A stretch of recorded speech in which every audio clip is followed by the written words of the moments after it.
Hopefully this is something different and something of interest. We're going to do a little bit of a photo study so that we can analyse some of these photos, the equipment in them, and particularly obviously the accessories and the accoutrements around the guns themselves.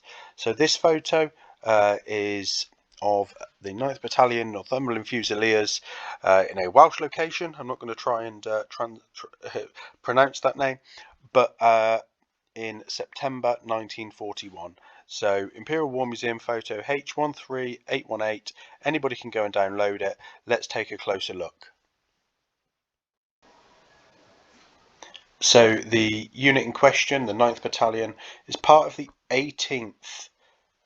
Here we go, the 18th Division. Now the 18th Division would shortly be sent out to Singapore and would largely be captured there, including the 9th Battalion. Some of the distinguishing marks for the unit include this V shape here on the helmet, that it signifies the 5th, so V, Roman numerals for 5, 5th Regiment of the Line being the Royal Northumberland Fusiliers. Below the, you can see it on all of their helmets. It's quite interesting actually. You spot it in a number of the other photos as well. Below the 18th Battalion patch here, you've got the armour service stripe, a single red line there for infantry units, and this gent is a lance corporal.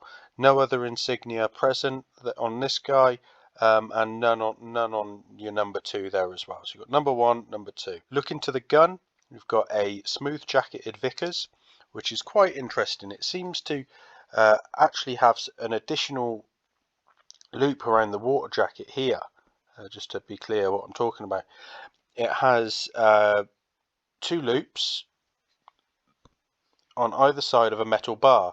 Now I think that is so you can put rifle slings on here and put back to the cross piece so that you can carry the gun slung.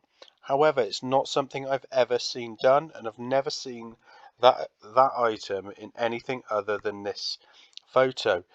It appears later on the Australian water jacket cover, which is the full length cover, and that has a web strap with 2 loops in it, and you can do the same thing there. You attach 2 rifle slings to the cross piece and to that, and you carry the machine gun on your back like a backpack.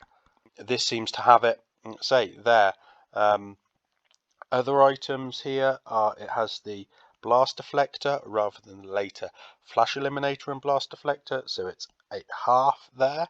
Now that clearly doesn't deflect the flash. It just, stops all the blast being blown up from the ground in front of it to give away the position or to cause dust and that sort of thing. It also seems to be fitted with a early flat muzzle cone rather than the later Mark II. With the ammunition belt here, it is they're clearly firing ball ammunition, live ball ammunition from a liner. They've ripped the whole of the lid off the liner by the looks of it. Yeah, that's not so it's, or it might be a half lid, we'll see, but it could be a full lid one. But the ammunition belt is a Mark IV ammunition belt, I think, without a tab. So normally you see this with a little tab coming out here on the blue, but we do have some of these in the collection that are just glued and stuck. So this portion of the belt here is exactly the set, made in exactly the same way. It's just glued and stuck so that it provides a feed tab.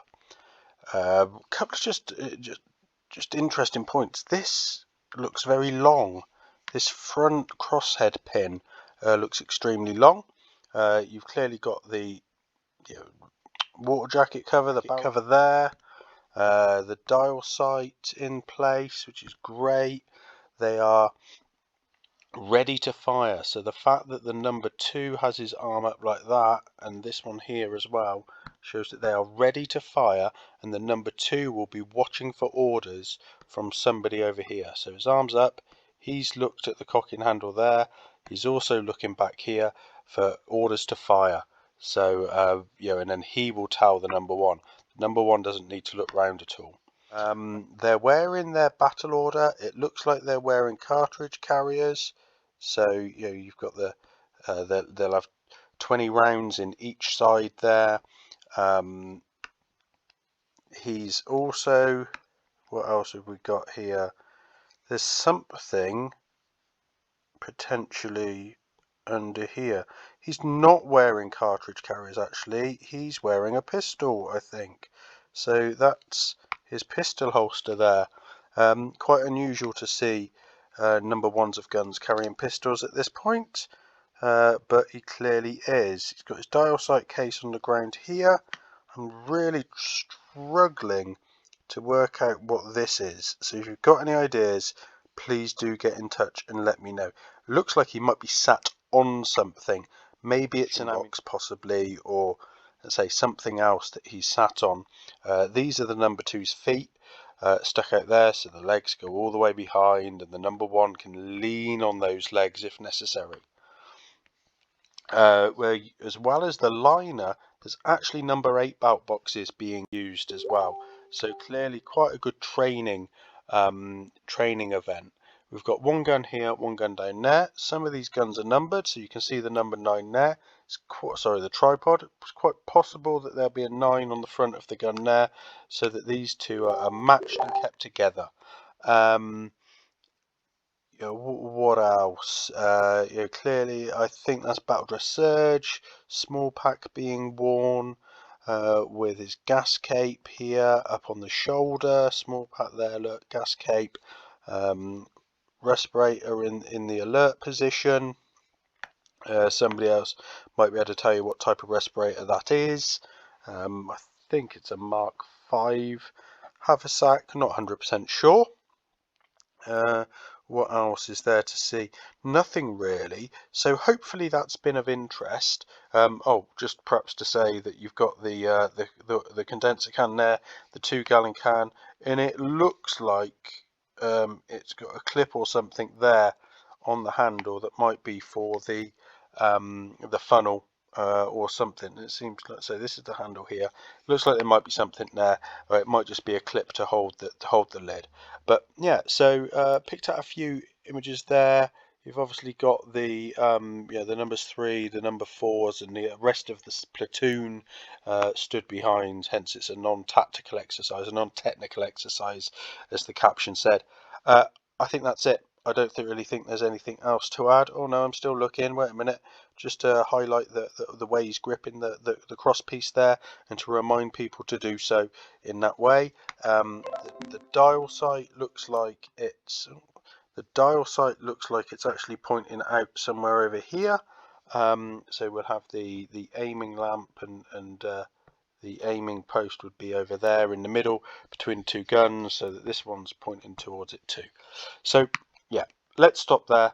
I'm sure there's some other things that we could draw out, but hopefully that's been of interest. If it is, let us know, and it's something we'll do again in the future. Thanks for watching. Please remember to like and share the video and subscribe to the channel. Please support us on Patreon if you're able to, and let us know of anything you'd like to see in the future. I look forward to hearing from you.